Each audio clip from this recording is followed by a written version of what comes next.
3h34, conforme a gente te contou no início desse Estúdio CBN, a gente vai falar nessa reta final de campanha eleitoral para a prefeitura de várias cidades brasileiras, onde haverá segundo turno. Em São Paulo, quando a gente olha para a disputa na capital paulista, a gente vê uma disputa pelo voto do chamado novo trabalhador. Pessoas que trabalham hoje de maneira autônoma, uma massa enorme ligada a aplicativos e que estão sendo aí disputados na unha por Guilherme Boulos e por Ricardo Nunes, por exemplo. Não é uma população que existe só em São Paulo, mas aqui a gente tem visto essa disputa de perto. A gente vai entender mais profundamente, vai entender melhor a partir de agora com o Renato Meirelles, do Instituto Locomotiva. Renato, bem-vindo, boa tarde. Boa tarde, Tatiana, boa tarde, Fernando, boa tarde a todo mundo que está ouvindo aqui o Estúdio CBN, é um prazer enorme estar aqui com vocês. Bom, eu falei de São Paulo porque hoje eu acho que a gente teve uma demonstração muito clara da busca por esse voto na participação do candidato do PSOL, Guilherme Boulos, numa live para que foi convidado no canal do candidato derrotado do PRTB, Pablo Marçal, que conversa muito mais de perto, ou tem conversado, pelo que a gente viu nessa campanha no primeiro turno, muito mais de perto com esses trabalhadores. Hoje, de acordo com um levantamento do Instituto Locomotiva, o país tem 11.400.000 pessoas cuja renda depende exclusivamente de um aplicativo. Mesmo o levantamento indica que o número de pessoas que usam algum aplicativo como ferramenta de trabalho passa de 32 milhões. Para a gente ter uma ideia, o contingente de pessoas com carteira assinada no país é de 46 milhões. Então, 32, 46 milhões não está muito longe assim. Renato, quero começar te perguntando quem são essas pessoas que trabalham hoje de maneira autônoma, muitas delas ligadas a aplicativos. Olha, nós estamos falando de brasileiros que vão muito além dos entregadores ou dos motoristas de aplicativos que a gente cotidianamente conversa na rádio, na imprensa. Nós estamos falando daquela vendedora de bolo de pote, que na pandemia não quebrou porque conseguia mandar entregar os seus bolos, os seus quitutes, por um aplicativo de entrega de comida, por exemplo. Nós estamos falando daquele trabalhador que faz estampa de camiseta e vende no Brasil inteiro, vende essas estampas de camiseta por o que a gente chama de marketplace, né? Por aplicativos aí como o de um Mercado Livre ou tantos outros que estão à disposição dos consumidores. Estamos falando daquela manicure que arranjou diretamente os seus clientes, deixou de depender de trabalhar no salão de beleza, que recebe o pedido para fazer uma unha por um aplicativo e vai até a casa da sua freguesa. São brasileiros que sempre existiram, os trabalhadores autônomos sempre existiram, só que graças às plataformas, graças aos aplicativos, começaram a poder oferecer o seu serviço a um número maior de pessoas. O aumento desse contingente tem a ver, é possível dizer que tem a ver, Renato, com a reforma trabalhista última que tivemos? São vários motivos, né, Tatiana? O primeiro é que, de fato, trabalhar com carteira assinada deixou de ser o sonho para vários brasileiros. Vamos lembrar que nós passamos 4 anos sem o aumento real do salário mínimo. Esse é um fenômeno que voltou a acontecer tem pouco mais de um ano só. Então, portanto, o salário mínimo era muito mínimo no passado. Eram brasileiros que muitas vezes cansaram de passar 2 horas dentro de um ônibus para ir para o trabalho, para voltar ao trabalho, né? Falando do trabalhador autônomo, de onde vem o dinheiro dele? Da hora de trabalho dele. E quando a pessoa passa muito tempo no ônibus, essa hora de trabalho não é uma hora de trabalho remunerada. Então, perder 4 horas do dia sem ganhar nada, só para ir e voltar no trabalho, para ganhar 1 ou 2 salários mínimos, deixou de fazer sentido para boa parte dos brasileiros e das brasileiras que foram ter um contato mais direto com os clientes de um lado, mas também ficar mais próximo da sua família do outro lado. Dando um passo para trás, por que esse contingente foi trabalhar com o aplicativo? O que levou esse pessoal aí atrás dessa tecnologia? Fernando, foi de novo uma junção de fatores, né? A gente teve um processo aí de crescimento da democratização do acesso à internet, especial nas grandes cidades, que já estavam acontecendo, mas que na pandemia ganhou um fôlego enorme, né? Na pandemia, nós passamos a ter não só mais brasileiros acessando a internet, como usando a internet para trabalhar. Vamos lembrar que a gente teve vários períodos aí com os negócios, com os empreendimentos fechados, muita gente perdeu o emprego e era a forma de conseguir uma renda extra. Do outro lado, é que boa parte da distribuição do auxílio emergencial também se deram por aplicativos. Então, muitos brasileiros que não mexiam na sua conta em banco pela internet passaram a mexer durante o processo da pandemia. Então, a gente passou a ter um meio de pagamento de um lado, um serviço de entrega do outro e um monte de pequenos empreendedores que muitas vezes eram ambulantes ou só vendiam para os seus vizinhos ali, passaram a vender para um número maior de pessoas. Então, sem dúvida nenhuma, foi uma junção da pandemia com o aumento da tecnologia e o aumento da bancarização dessas pessoas num cenário de desemprego, né? Queria te ouvir a respeito do jovem de baixa renda, Renato. A gente tem ouvido muito que a esquerda deixou de falar o coração desses jovens, né? E quando eu falo a gente tem ouvido muito, a gente tem ouvido já há muitos anos figuras como Mano Brown, por exemplo, dizer isso, né? Que a esquerda se desconectou dos sonhos, dos desejos e das ambições dos jovens de baixa renda. O que querem esses jovens em relação ao mercado de trabalho? Qual é o corre desses jovens? O que a gente tem visto aí, eu tenho o privilégio de, há mais de 2 décadas, estudar os brasileiros, né, que algumas vezes são eleitores, outras vezes são consumidores, porque nós estamos falando de pessoas, no final das contas. As pessoas têm sonhos, têm medos, né, e têm muitas mais preocupações além do que quem vão votar ou não vão votar. Então, esses brasileiros, diferente dos pais deles, eles nunca passaram fome na vida, Tatiana. Eles já cresceram num ambiente em que era possível entrar na universidade, né? Nós estamos falando hoje quase da 10ª geração do ProUni. Então não é a primeira universitária da família e tudo mais. Isso significa que aquela gratidão pelo mínimo não existe para esses jovens. Eles já cresceram num outro tipo de universo de perspectiva. E a esquerda não conseguiu oferecer uma nova perspectiva de melhora de vida para um brasileiro que não topa mais o mínimo. Ele não quer o salário mínimo, ele não quer direitos mínimos, ele quer poder sonhar além. E aí, quando você pega, por exemplo, esse debate num cenário eleitoral, é o discurso da prosperidade, que foi um dos principais discursos que o Marçal colocou aqui no primeiro turno das eleições. O que esse jovem quer? Ele quer oportunidade, sim, mas oportunidade para crescer graças ao seu trabalho, sem ter que ficar baixando a cabeça para um chefe, muitas vezes um chefe que não tá nem aí para as dificuldades que ele tem, nem ficar preso num cartão de ponto, num horário que não deixa ele correr atrás. Então, o que é esse empreendedorismo? Você junta, de um lado, a vontade de não ter chefe e ser dono do próprio horário. Ou seja, eu sou dono do meu tempo e eu não tenho que abaixar a cabeça para ninguém. Do outro, a impressão de que eu sou dono do meu salário. Se eu precisar de mais dinheiro, eu faço um corre a mais e consigo esse dinheiro, né?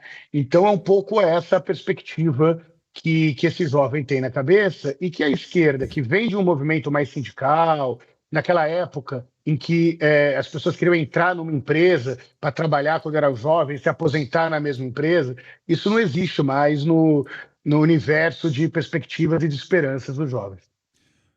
Quais instituições, quais partidos passaram a ocupar esses espaços que a esquerda tinha anteriormente, dialogava mais com a periferia? Hoje, quem dialoga mais? Hoje, quem dialoga é a igreja. Não acredito que tenha um partido que pegou aquele movimento que era dos partidos de esquerda. Quem dialoga, objetivamente, são aqueles brasileiros que, quando está tendo uma enchente, estão reunindo todas as pessoas do bairro para conseguir arrecadar alimentos para aquelas famílias. São as pessoas que estão prometendo a prosperidade através do trabalho. A igreja, Fernando, ela funciona como capital social dos mais pobres. Ou o que boa parte dos nossos ouvintes chamariam de network. Né? Então são pessoas que muitas vezes não tinham tantas referências, faziam parte muitas vezes dos mais de 5 milhões de imigrantes nordestinos que moram na cidade de São Paulo, na Grande São Paulo, e que vieram para cá sem conhecer muita gente. Quando você entra na igreja, você começa a ter uma indicação de um irmão de fé, você começa a ter uma indicação para um trabalho, para conseguir um curso, tem dica de como conseguir o seguro-desemprego. Então, tua vida melhora. O ROI, o retorno sobre investimento do dízimo, existe. Né? Muitas vezes, para baixa renda, é a única forma de ele aplicar bem o seu dinheiro e ter algum tipo de retorno. Então, Tati, se isso tem a ver ou não tem a ver com Deus, mas do ponto de vista de um estudioso, né, da sociedade, aumenta o network das pessoas. Sem dúvida. E eu tô te ouvindo, essa pergunta me remete, essa sua resposta me remete a algo como, a gente falava muito aqui na época da reforma trabalhista, enfim, os últimos anos, né, que vem ruindo, vem desgastando o tecido social, né? As pessoas olham só para si, uma cultura individualista muito forte, né? Quando eu te ouço falar que ninguém quer ter um chefe, quer lá pegar a moto e ter que trabalhar 12 horas por dia se for preciso, mas o CEO disse mesmo que o Byung-Chul Han fala muito bem sobre isso, né? Sobre o neoliberalismo e as formas de autoexploração. As pessoas não querem mais ninguém explorando a sua força de trabalho. Eu é que vou explorar a minha própria força de trabalho de maneira igualmente competitiva no mercado, porque eles também estão concorrendo com outros iguais a eles. E aí, me parece que, voltando para o esgarçamento do tecido social, a igreja faz esse papel de colocar as pessoas em comunidade, porque a gente vive em comunidade, por mais que queiram fazer a gente acreditar que as decisões são nossas, que é tudo individual. Não é tudo individual, a gente vive em sociedade e depende dos outros, e acho que esse é um ótimo exemplo, né, das pessoas que comungam na igreja, né? E a igreja ocupa um vácuo nesse espaço. Poderiam ter outros tipos de associações, inclusive as políticas, as associações de moradores e os bairros. Acontece que quando não existe espaço para o vácuo na sociedade. Se alguém não ocupa, alguém ocupa. E normalmente as igrejas ocupam isso e eu estou falando sem absolutamente nenhum juízo de valor sobre isso. Agora, muitas vezes as pessoas associam vários analistas políticos, alguns cientistas políticos, associam isso como se fosse apenas uma questão do individualismo. Essa discussão, se as pessoas querem oportunidade ou se elas querem crescer pelo mérito, é uma discussão que só interessa para os intelectuais. O brasileiro normal não está nem aí para isso. Ele quer ter oportunidade para, graças ao seu trabalho, ir mais longe. E ele sabe que é injusto, dependendo do CEP onde você nasceu, você tem um tipo de oportunidade, dependendo da cor da sua pele, você tem um tipo de oportunidade, e outros que têm uma pele diferente da sua, que nasceu num CEP diferente do seu, terem outras oportunidades. Então, não existe essa contradição entre igualdade de oportunidades e mérito. Aliás, quem defende a meritocracia é obrigado, por coerência, a defender a igualdade de oportunidades, né? Para todo mundo sair do mesmo lugar. Tati, quer ver, Fernando, uma outra discussão que existe? O tamanho do Estado. Sim, isso todo mundo fala, as pessoas são mais conservadoras, mais de esquerda ou mais de direita. O brasileiro é conservador nos costumes, mas defende um Estado que gera oportunidade. Agora, como os políticos falam disso, Fernando? Eles falam, o Estado tem que ser grande ou pequeno. O seu Joaquim não está nem aí para o tamanho do Estado. Ele quer ser atendido pelo Estado, ele não quer saber o tamanho. Ele quer o Estado que funcione. Ele quer vaga na creche. E se ele não for atendido pelo Estado, alguém vai atender ele, né, Renato? Simples assim, porque não existe espaço para o vácuo, né? De novo, não existe espaço para o vácuo. Alguém vai ocupar. Então, o grande problema, não só da esquerda, mas da classe política como um todo, é que elas ficam querendo dizer o que as pessoas têm que sentir. E elas não estão nem aí para esses caras. Elas querem ter os problemas deles resolvidos. E ao invés de fazer o exercício de humildade, de ouvir essas pessoas, de entender onde que estão chegando, fica um bando de políticos dizendo eu sei o que é melhor para o povo, ao invés de ouvir exatamente como é que está a vida das pessoas. Vamos começar a trazer mais a nossa conversa para a eleição, então. Por exemplo, o candidato do PSOL à Prefeitura de São Paulo, Guilherme Boulos, tem mirado esse trabalhador informal, talvez um pouco atrasado. Esse eleitorado, Renato, quer o quê? Pensa o quê da política? Votaria em alguém que representasse o quê? Olha, o IPEC, né, que é o antigo Ibope, acabou de soltar uma pesquisa falando que 8 de cada 10 brasileiros não se interessam pela política na sua cidade. 8 em A gente cada? foi 10. 8 em Nossa. cada 10 brasileiros não se interessam, não é só sobre São Paulo, esse dado, é sobre o Uhum. Brasil inteiro, mas não se interessam pela política na sua cidade. Daí a gente pensa o seguinte, bom, será que ele não se interessa pela política ou ele não se interessa pelos políticos da sua cidade? Né? Porque pela iluminação da cidade, pela zeladoria das praças, pela existência de creche, todo mundo está interessado. Todo mundo quer garantir aí uma participação da cidade, mas não se vê representado nos políticos tradicionais. Mas diferente do que foi no passado, em que todo mundo tentou trocar o certo pelo duvidoso, dessa vez eles estão indo pelo certo. Tanto que foi o maior índice de reeleição, Fernando. Aí há muitas eleições que não se reelegia tantos prefeitos como foi feito agora. O Boulos está tentando ir para o eleitorado do Marçal, porque se não tiver parte desse eleitorado, ele não tem chance nenhuma de conseguir ganhar a eleição. E isso talvez tenha levado a ele ser a liderança da esquerda que melhor entende essa população, ou mais do que o PT, né? Todo mundo sempre falava, mas o pessoal está à esquerda do PT. O pessoal é mais radical do que o PT. O que a gente tem visto no discurso do Boulos é o contrário disso. Né? Total. Tá o PT preso lá atrás e o Boulos, foi quem assistiu a live hoje dele com o Marçal, a gente fez pesquisa, né, acompanhando com os eleitores do Marçal o resultado da live dele com o Boulos, viu que o Boulos está dialogando muito mais com esse jovem do que boa parte das lideranças do Partido dos Trabalhadores. E você disse recentemente, foi no Roda Viva, que a pauta das cidades, as pautas da cidade voltaram a ser discutidas nessas eleições, ou seja, os problemas da cidade. Por que agora? E qual o efeito disso? Super, super bacana a sua pergunta. Primeiro, se a gente voltar no tempo, as duas últimas eleições para prefeito, né, fora agora. Uma foi no meio da pandemia. A pandemia estava todo mundo à flor da pele, só se discutia os temas nacionais. Vamos lembrar que, inclusive, a eleição foi um pouco adiada, aí exatamente por a questão da pandemia. Então, os temas eram temas relacionados aí ao combate do vírus e já foi uma volta da reeleição, do aumento do processo de reeleição.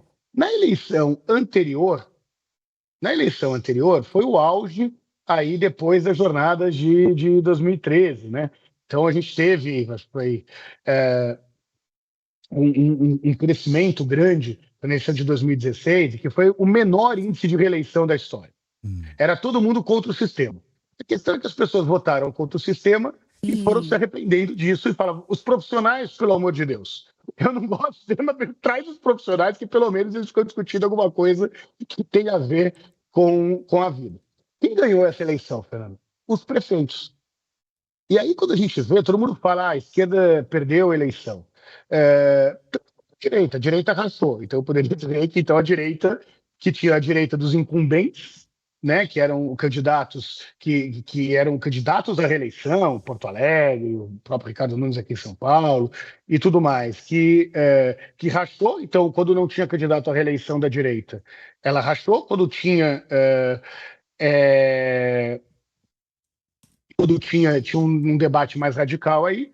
E quem ganhou a eleição, que foi o PSD e o MDB, não tem nenhuma ideologia. As pessoas falam que é o centro, como se o centro fosse alguém ponderado. Não, eles simplesmente não estão nem aí se é esquerda, direita, ideologia A, ideologia B. Assim, qual é o PSD? O PSD que ganhou a eleição? O do Kassab, que apoia o governador Tarcísio, ou do Kassab, que ocupa o ministério do presidente Lula? Então, esse eleitor do PSD não é o eleitor que tem ideologia. É o MDB do prefeito de Belém ou o MDB do prefeito de Porto Alegre? São coisas muito diferentes. É um eleitor que, de fato, não está em nenhuma dessas correntes. Então, o que a gente viu, que quem ganhou a eleição foram os candidatos, foram os incumbentes, independente de serem de esquerda ou de direita. Uhum. A gente está ouvindo o Renato Meirelles, que é presidente do Instituto Locomotiva, para você que ligou o rádio agora. Renato, a gente tem visto também os candidatos preocupados com a abstenção. A gente tem falado bastante. Bom, toda eleição, né? Nesse segundo turno, normalmente quem não vai votar são pessoas de classes mais baixas e os mais velhos que já se livraram da obrigatoriedade. Como é que você vê a abstenção? O que é que tira as pessoas de casa ou o que é que não tira as pessoas de casa para votar? Lembrando que o voto é obrigatório. Claro, claro. Tatiana, eu vou falar alguma coisa que talvez incomode muito dos meus colegas pesquisadores. Para mim, o que mais influencia numa abstenção é se chove ou não. Faz As pessoas sentido, bastante. Tem muita tese, a pessoa está mais interessada por política, está menos interessada por política. Tudo isso é verdade. Eleições mais mornas, menos gente vota. Eleições mais disputadas, um pouco mais de pessoas votam. Mas no limite, nada é maior do que se chover ou se não chover. Qual é a dor de cabeça que existe para sair da sua casa e ir votar no final de semana? Então, putz, está de graça, está tendo que pagar ônibus ou não está tendo que pagar ônibus? Está chovendo ou não está chovendo? Eu sei que a minha resposta é pouco romântica, tá? É pouco sexy o que eu estou falando, mas analisando há 2 décadas o comportamento do eleitorado, existem fatores muito mais mundanos do que só o grau de engajamento político. Porque fala, são os mais pobres que votam menos. Por que são os mais pobres que votam menos? Por uma razão muito simples. Eles estão mais longe da urna, de um lado, e muitos deles são trabalhadores autônomos que, inclusive, trabalham no final de semana.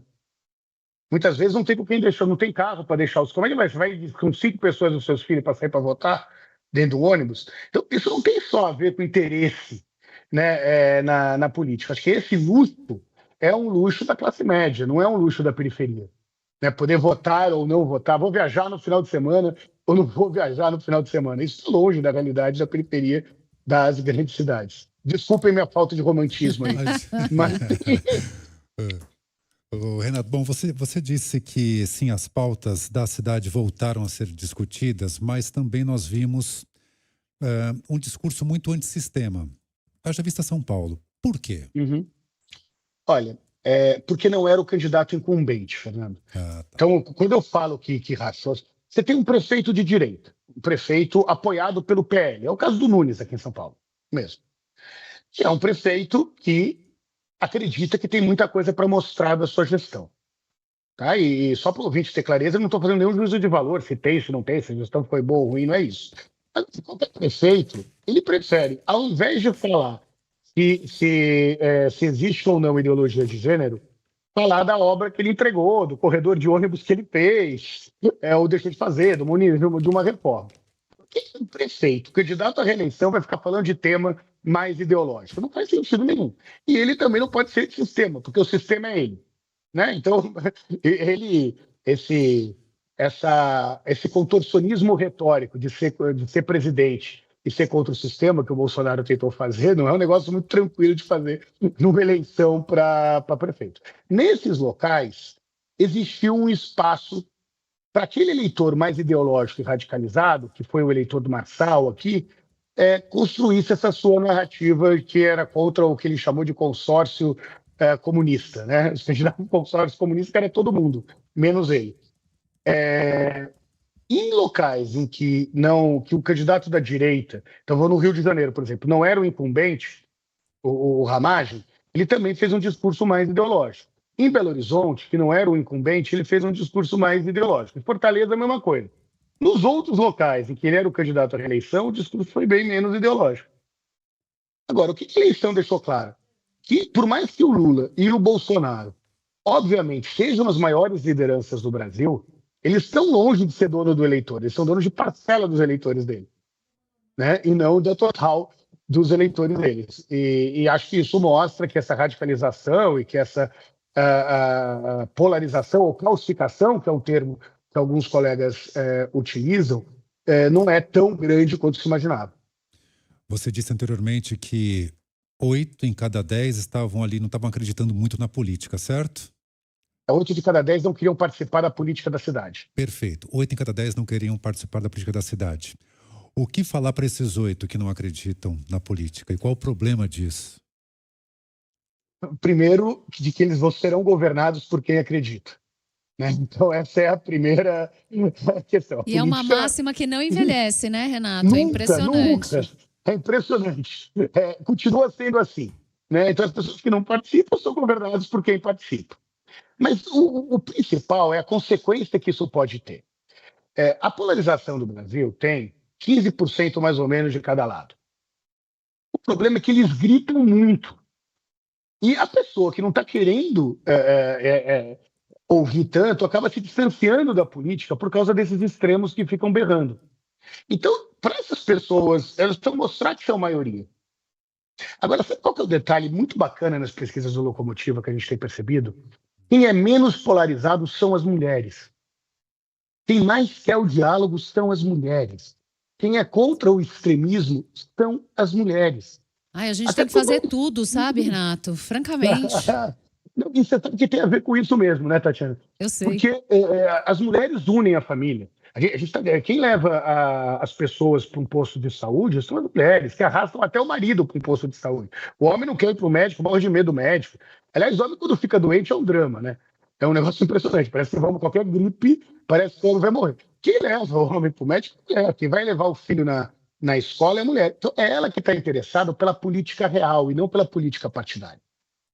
E talvez seja esse o desafio que as lideranças políticas que querem sobreviver ao novo século, num sistema democrático, tenham que fazer esse exercício de humildade de ouvir essas pessoas. Agora, o Brasil não sai da polarização sem as mulheres.